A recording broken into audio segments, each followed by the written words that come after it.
गांव में सब कुछ कुशल मंगल बीता करता था।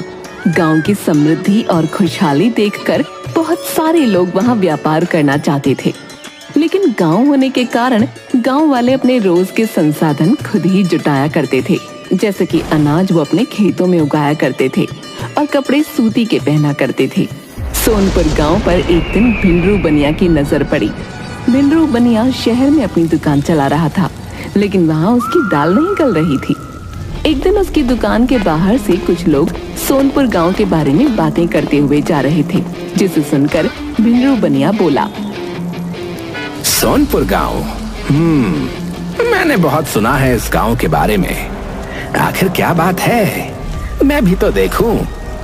वैसे शहर में संसाधनों की कमी तो नहीं है, पर यहाँ मेरा कुछ हो भी नहीं रहा। एक बार उस गांव में जाकर अपनी किस्मत आजमा लेता हूँ। अगली सुबह भिंडरू गांव के लिए रवाना हुआ। वो वहाँ देखता है कि चारों ओर खुशहाली है, चारों तरफ खेत खलिहान है और लोग अपने कामों में व्यस्त हैं। यहाँ तो मेरा राशन का बिजनेस नहीं चलेगा और ना ही दूध का, क्योंकि सभी के घरों में गाय और भैंस है। ऊपर से ये लोग खेती भी करते हैं। लेकिन भिंडरू बनिया दिमाग से बहुत शातिर और लालची था। वो रातों रात एक प्लान बनाता है। जब पूरे गांव में सन्नाटा छाया हुआ था, सभी लोग अपने अपने घरों में चैन की नींद सो रहे थे, भिंडरू बनिया फसल खराब करने वाला स्प्रे लोगों के खेतों में छोड़ देता है, यहाँ तक कि मेंढक और कीड़े भी, और वापस शहर के लिए रातों रात ही रवाना हो जाता है। वो जानता था कि अब ये सही समय है गांव में अपना व्यापार स्थापित करने का। वो जल्द ही गांव में एक दुकान लेकर वहाँ राशन की दुकान खोल देता है। उन दिनों सभी गांव वालों की फसलें एक साथ खराब थीं, इसलिए लोगों को अनाज की जरूरत थी। अरे बबलू के पापा, ये देखो, गांव में एक नई राशन की दुकान खुली है। आओ आओ, अरे जरूरत का सारा सामान मिलेगा, है? शैम्पू से लेकर तेल तक, दाल चावल से लेकर चीनी तक, जो भी चाहिए सब मिलेगा। आओ आओ, एकदम प्रीमियम क्वालिटी का सामान दूंगा। हाँ, ये तो बहुत अच्छी बात है। मेरा मन बहुत घबरा रहा था कि अब गांव वालों का क्या होगा, न जाने किसकी नजर लग गई। खैर, अब भैया 5 किलो आटा और 2 किलो चीनी तोल दो। भिंडरू ने गांव में राशन की दुकान जमाने के लिए बहुत पापड़ बेले थे, तो वो ईमानदारी से काम तो नहीं करने वाला था। वो अपने तराजू के नीचे एक चुंबक लगा कर रखता था, जो लोगों की नजर में भी ना आए और ज्यादा पैसों में कम सामान भी चला जाए। ये तो बहुत कम लग रहा है। 5 किलो आटे का वजन इतना तो नहीं होता। अरे पहली बार राशन खरीद रही हो क्या? मैं यहाँ शहर से इतनी दूर अपना कारोबार करने आया हूँ, तो क्या मैं बेईमानी करूँगा? भलाई का तो जमाना ही नहीं है। अरे बबलू की माँ, अभी हमें आवश्यकता है और भाई साहब सही कह रहे हैं। हमारी तो घर की खेती थी, तो आज तक हमने बाहर से कुछ खरीदा नहीं। बेवजह किसी की रोटी रोजी पर शक मत करो। इन्हें पैसे दे दो और चलो घर चलते हैं। और ऐसे ही भिंडरू बनिया खूब कमाई करने लगा। कुछ दिनों बाद अब उसने अपनी दुकान पर काम करने के लिए कुछ छोटे बच्चों को भी रख लिया था। सुन, तू काम पर जल्दी आ जाया कर। कल से अगर तू 5 मिनट भी लेट आया ना, तो तेरी तनख्वाह नहीं दूंगा, बता रहा हूँ। अब जल्दी आकर काम पर लग, ग्राहक आते ही होंगे, समझा? देखते ही देखते भिंडरू ने अपना कारोबार गांव में जमा लिया। अब दिन ब दिन वो और लालची होता जा रहा था। जैसे ही लोगों के खेत फिर से हरे भरे होने वाले थे, वो फिर से खेतों में जाकर दवाई और कीड़े छोड़ दिया करता था, जिससे फसल तबाह हो जाती थी और लोगों को अपनी खेती छोड़कर भिंडरू बनिया से ही सामान खरीदना पड़ता था। भिंडरू बनिया अपनी दुकान पर एक्सपायर शैम्पू और मसाले रखता था। एक दिन गांव की पंचायत में लोगों की फसलों के बारे में सवाल उठे। मुखिया जी, अगर ऐसा ही चलता रहा तो हम सब भूखे मर जाएंगे। हम अपने खेतों में खेती करके अनाज को शहरों तक पहुंचाकर पैसे कमाया करते थे, लेकिन कुछ समय से जो है खेतों की फसलें अपने आप न जाने कैसे खराब हो रही हैं। ये कोई प्राकृतिक आपदा लगती है। लगता है टिड्डियों का समूह लौट आया है। अरे मुखिया जी, अगर ऐसा होता तो फिर हमें भी तो नजर आती। वो टिड्डियां जो है कोई जादूगरनी तो है नहीं जो रातों रात आए और जो है दिन में गायब भी हो जाए। अगर इसका कोई समाधान नहीं निकला ना मुखिया जी, तो बता रहे हम सब रोड पर आ जाएंगे। मेरे बीवी बच्चे भूखे मर जाएंगे। वो तो भिंडरू बनिया की दुकान की वजह से अनाज की उतनी तंगी नहीं है, लेकिन आगे चलकर भारी मुसीबत हो सकती है। इससे पहले भोले की दुकान के बारे में कोई और बात हो पाए, भिंडरू बड़ी ही चालाकी से फटाफट बात के बीच में कूदा। अरे भाई साहब, मैं आप लोगों की सेवा करने ही तो आया हूँ। अरे जब तक मुझसे हो सकेगा मैं आपकी सेवा करूंगा, आप चिंता मत कीजिए। हैं लेकिन भिंडरू, हमारे गांव में तुमने जब दुकान खोली ठीक उसी समय फसलें भी बर्बाद हुई थी। क्या तुम्हें कोई सपना आया था? अरे अब वो अरे मुखिया जी, ये तो बस इत्तेफाक था, भगवान का कोई उपकार ही समझिए। रही बात फसलों की, थोड़े समय तक खेती करना बंद कर दीजिए। अभी समय खराब है, कुछ समय बाद फिर से खेती करना शुरू कर देना है। भिंडरू ने अपनी मीठी मीठी बातों में सभी गांव वालों को राजी कर लिया। अब कुछ समय तक गांव वालों ने खेती का ख्याल भी त्याग दिया, लेकिन अब दिन पर दिन भोले का लालच बढ़ता गया। अरे सुबह होने में अभी 2 घंटे बाकी हैं। जल्दी जल्दी ये पीले कंकड़ दाल में और ये सफेद वाले चावल में मिला देता हूँ। अरे चीनी में प्लास्टिक भी तो मिलाना बाकी है। कहाँ गया? हाँ ये ले। और ये लाल पत्थर, इसको बारीक नहीं पीसा इस कमबख्त ने। अरे चलो कोई बात नहीं, किसे ही पता चलेगा। ये लो लाल, ये लो लाल मिर्च में मिला देता हूँ। हाँ, हो गया काम। भिंडरू को ये काम करते करते सुबह हो गई। तभी उसकी दुकान के दरवाजे पर दस्तक हुई। मालिक दरवाजा खोलिए, मैं आ गया। भिंडरू हड़बड़ी में दरवाजा खोलता है। अरे तेरी टाइमिंग हमेशा ही खराब है, चल जल्दी से अंदर आ। बिरजू भी अपने काम में लग गया। थोड़ी देर बाद बिरजू बहुत हड़बड़ाते हुए भिंडरू से बोला, मालिक मेरी माँ बहुत बीमार है, इलाज के लिए 20,000 रुपए का होना बहुत जरूरी है और आपने 3 महीने से मेरी तनख्वाह भी नहीं दी है, तो क्या मुझे 3 महीने की तनख्वाह के साथ थोड़े पैसे एडवांस मिल सकते हैं? क्या कहा? एडवांस? एडवांस तनख्वाह चाहिए तुझे? अरे तेरी 3 महीने की तनख्वाह में से बहुत पैसे कटने वाले हैं। रे कोई भी काम तूने ठीक से नहीं किया। हमेशा कस्टमर दरवाजे पे खड़े रहते हैं, लेकिन तेरे हाथ बहुत धीरे चलते हैं। लेकिन आपकी दुकान में काम बहुत ज्यादा है और करने वाला मैं अकेला। आप तनख्वाह भी समय पर नहीं देते। मैं बहुत गरीब हूँ मालिक, और मेरी माँ भी बीमार है। ऐसा मत करो मेरे साथ। लगता है तेरी जुबान बहुत चल रही है, अभी ठिकाने लगाता हूँ। ऐसा कहकर भिंडरू उस बच्चे को बहुत मारता है और उसे धक्के मारकर अपनी दुकान से बाहर फेंक देता है। अब निकल जा यहाँ से और लौट कर कभी मत आना है। नहीं दूंगा मैं तेरे कोई पैसे वैसे। काम का ना काज का, दुश्मन अनाज का है। भिंडरू बनिए ने उस बच्चे को काम से निकाल दिया और उसके पैसे भी नहीं दिए। वो बच्चा बेचारा पेड़ के नीचे बैठकर बहुत रो रहा था। तभी पास से गुजरती हुई एक मास्टरनी उसके पास आई। बेटा तुम रो क्यों रहे हो और यहाँ अकेले क्यों बैठे हो? क्या बात है, घर कहाँ है तुम्हारा? अब मैं किस मुंह से घर जाऊंगा, मुझे समझ ही नहीं आ रहा।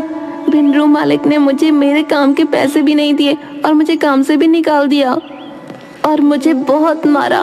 मेरी माँ बहुत बीमार है, मैं उनकी दवाइयाँ कहाँ से लाऊं? तुम इतनी कम उम्र में काम कर रहे थे, ये तो बाल मजदूरी हुई और ऊपर से तुम्हारा शोषण भी हुआ है। तुम अभी मेरे साथ पुलिस स्टेशन चलो बेटा, वहाँ तुम इंस्पेक्टर को सब बताना, वो तुम्हें तुम्हारा हक जरूर दिलवाएंगे। ऐसा कहकर वो टीचर बिरजू को पुलिस स्टेशन ले गई। और वहाँ इंस्पेक्टर से कहने लगी, इंस्पेक्टर साहब, ये बच्चा, इसकी उम्र अभी 14 साल भी नहीं है और भिंडरू बनिया ने इसे अपनी दुकान पर काम में रखा हुआ था।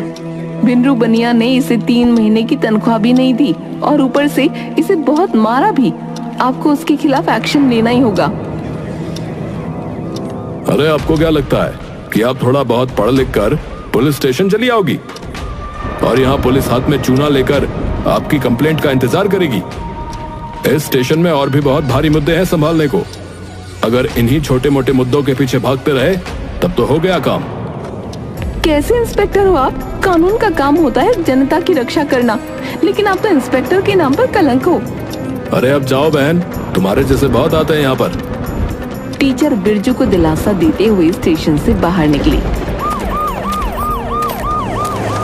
कि तभी उसी समय पुलिस चौकी में एक औरत अपने पति के साथ चिल्लाते हुए दाखिल हुई। इंस्पेक्टर साहब, मेरा बेटा आज अस्पताल में एडमिट है, सिर्फ उस भिंडरू की वजह से। हम उसकी दुकान पर भी विरोध करने गए थे साहब, लेकिन उसने मुस्टंडों को दुकान के बाहर खड़ा कर दिया है। अब आप हमारी आखिरी उम्मीद हो। अरे आज क्या हो गया है? अगर तुम्हारा बेटा बीमार है तो ये कोई अस्पताल तो है नहीं, ना मैं तुम्हें कोई दवाइयां दे सकता हूँ। वो बीमार है तो उसके बीमार होने की बहुत सी वजहें हो सकती हैं। तुम्हें कैसे पता कि भिंडरू बनिया की वजह से तुम्हारा बेटा बीमार हुआ? इंस्पेक्टर साहब, उसके अनाज में कंकड़ होता है और मसाले में जो है सिर्फ रंग, जो सेहत के लिए बहुत ही हानिकारक है। हमारे बेटे की तरह और लोग भी बीमार ना हो, इसीलिए हम यहाँ कंप्लेंट लिखवाने आए हैं। कि इतने में ही कुछ और गांव वाले पीछे से भिंडरू के खिलाफ आवाज उठाने लगे। लोगों की भीड़ देखकर इंस्पेक्टर को अब भिंडरू बनिया की दुकान पर जाना ही पड़ा। अरे साहब, आइए आइए, बैठिए बैठिए साहब। मुझे तुम्हारे खिलाफ बहुत सी कंप्लेन आई हैं। भिंडरू क्या है तुम्हारी दुकान में? अरे साहब, अरे साहब, इतनी जल्दीबाजी क्या है? यहाँ आइए ना कोने में, यहाँ बात करते हैं।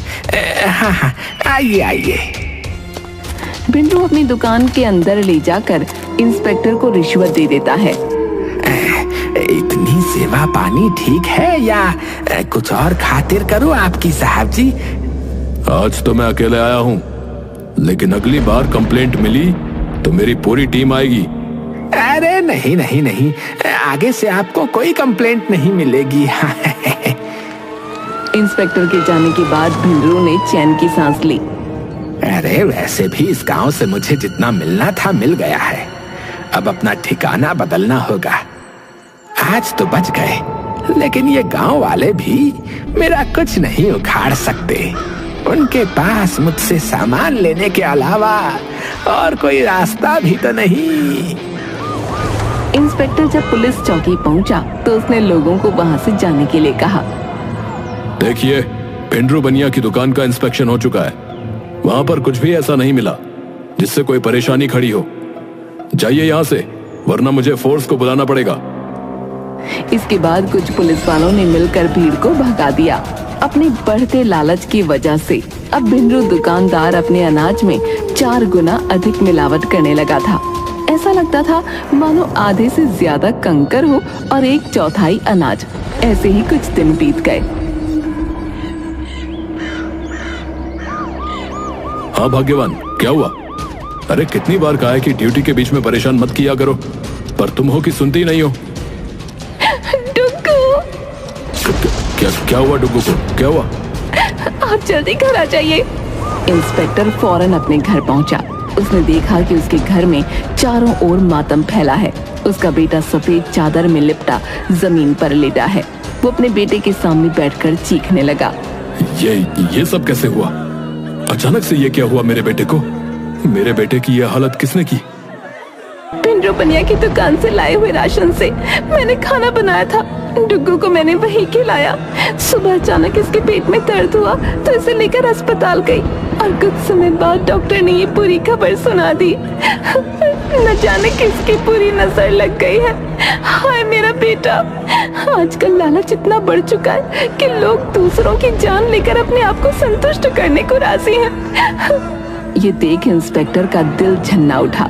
इंस्पेक्टर ने खुद से वादा किया कि वो कभी भी लालच और गद्दारी नहीं करेगा। अपने बेटे का अंतिम संस्कार करने के बाद अगले दिन जब वो स्टेशन पहुंचा, तब उसने फौरन अपनी टीम को लेकर भिंडरू बनिया की दुकान पर जाने का फैसला किया।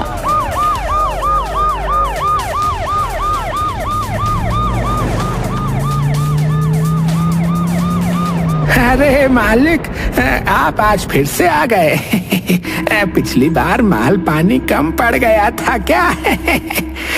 वैसे कोई बात नहीं, कोई बात नहीं, आइए आइए। अरे आज तो पूरी फोर्स लेकर आए हैं साहब। तुम्हारी दुकान की तलाशी लेने आए हैं, हमारे पास वारंट है। भिंडरू हड़बड़ा गया। अरे पिछली बार तो आपको तलाशी करवाई थी इंस्पेक्टर साहब, आपने देखा तो था कि अंदर कुछ नहीं है। आप आइए ना, कोने में बात करते हैं, आइए ना। मुझे रिश्वत देने की कोशिश कर रहे हो? एक धारा और लगवा कर तुम्हारी सजा बढ़ा दूंगा। बहुत शिकायतें हैं तुम्हारे खिलाफ, अब तुम और बुरा नहीं कर सकते। अरे साहब, अरे मेरी बात सुनिए। अरे आप इस तरह से अंदर नहीं जा सकते। अरे मैं कह रहा हूँ ना। अरे पुलिस फोर्स भिंडरू की दुकान में घुस गई और तलाशी लेने लगी। साहब, चावल में तो सिर्फ कंकड़ है, लाल मिर्च में सिर्फ पिसी हुई ईंट की सुगंध आ रही है। साहब, तराजू के नीचे चुंबक भी मिला है। हाँ तो भिंडरू बनिया, तुम्हारे भोलेपन में तो मिलावट निकली। चलो गाड़ी में बैठो। अरे साहब, ये सब मैंने नहीं किया। मैं सच कहता हूँ, मेरे पास जो बिरजू काम करता था उसने किया होगा ये सब। वैसे भी वो पैसे भी चुराया करता था। वेरी गुड, तुमने अपने मुंह से कबूला है। अब तो तुम पर बाल मजदूरी और शोषण का भी चार्ज लगेगा। अरे भाई हवलदार, गाड़ी में बिठाओ इसे, और इसके हाथों के साथ साथ इसके मुंह पर भी ताला लगाओ। बहुत मुंह चलाता है ये।